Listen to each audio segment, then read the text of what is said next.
Be Wealthy and Smart, episode 1433.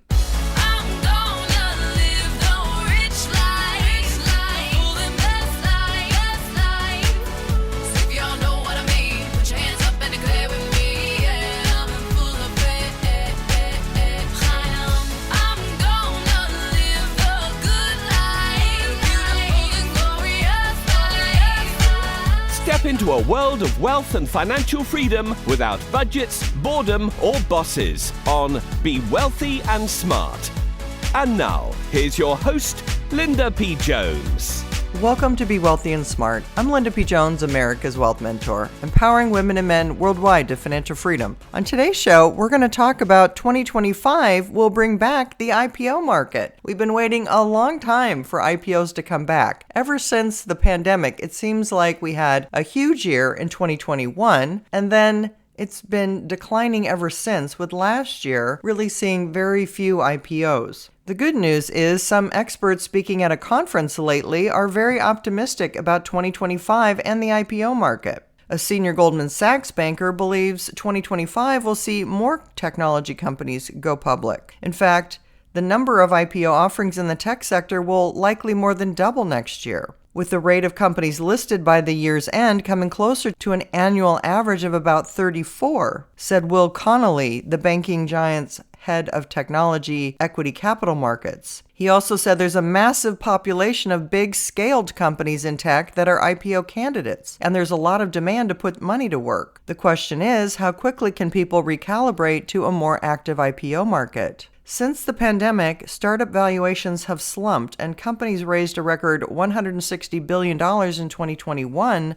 before falling to less than $3.1 billion average recorded in the pre-COVID decade, according to Bloomberg. In the last 2 years, there's a desire for more investors to invest in quality names, such as the chipmaker ARM, and Indian food delivery startup Swiggy. Connolly said the market is nearing an inflection point where companies are lined up to go. We've seen an acceleration of companies getting ready. Adina Friedman, NASDAQ CEO, told attendees at a conference held by Axios that she believes IPOs will regain their momentum in the coming year. At an industry level, the following trends have been occurring.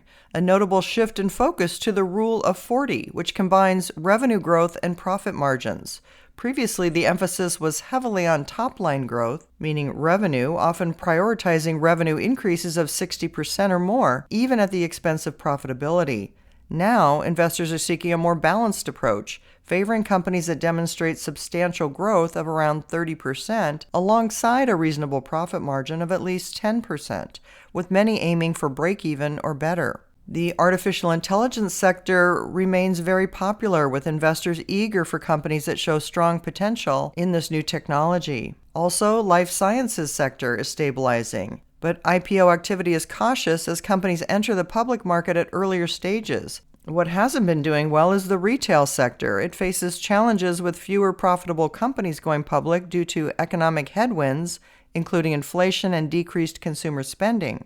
But the outlook for IPOs in 2025 appears generally positive. In 2024, IPO volumes surged to nearly $30 billion year-to-date, a significant increase from $18 billion in 2023.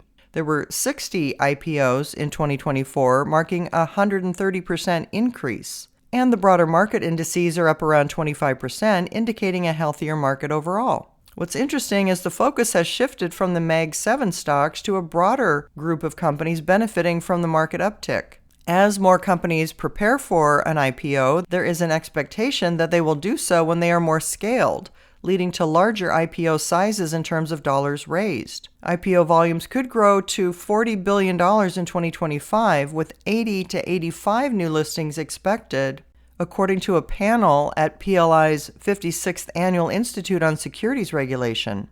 The trend in general is for firms to stay private longer, and that could impact the number of IPOs in 2025. Some companies have chosen to wait for stronger fundamentals, but yet others, such as Ripple, have talked about going public not because of raising funds for the company, but because of wanting to provide liquidity for early shareholders. The question is, will Ripple go public in 2025? And nobody knows, but we do know that Yoshitaka Kitao, CEO of SBI Bank, which is a 10% shareholder of Ripple, has encouraged Ripple to prepare for an IPO as soon as the SEC case is completed. Now, with Gary Gensler resigning on January 21st, that makes the possibility for a Ripple IPO better than ever. So we'll see what happens in 2025, but our fingers are crossed. And Ripple shares are still available on the Link2 platform, and I'll put a link in the notes section below.